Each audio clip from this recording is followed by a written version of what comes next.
The federal government is updating its food safety advice for those of you who are at increased risk for foodborne illnesses. Bob Ellison has that story. New brochures from the federal government offer advice on keeping at-risk groups food safe.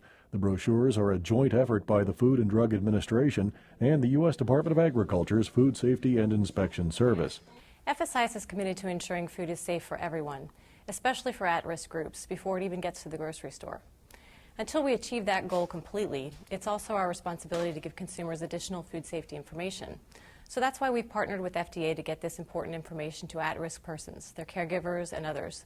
Federal officials say that along with producers, it is the government's job to prevent food from being contaminated.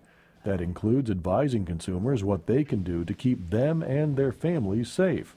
For some, it can be a matter of life and death, such as for kidney transplant recipient Joan Monshine. These immunosuppressive drugs are what prevent rejection. They prevent your system from rejecting your organ, your newly transplanted organ.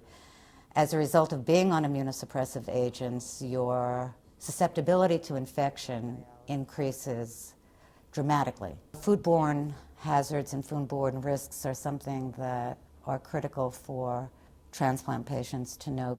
Monshine is in one of several at-risk groups for foodborne illness that the new National Information Campaign is trying to reach. Getting sick from foodborne illness can be life-threatening for those with compromised immune systems, such as the very young, the very old, transplant patients, and others.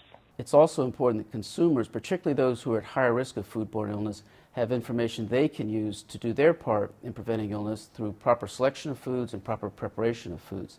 You can find out how to get the brochures and other information at foodsafety.gov and the USDA and FDA websites.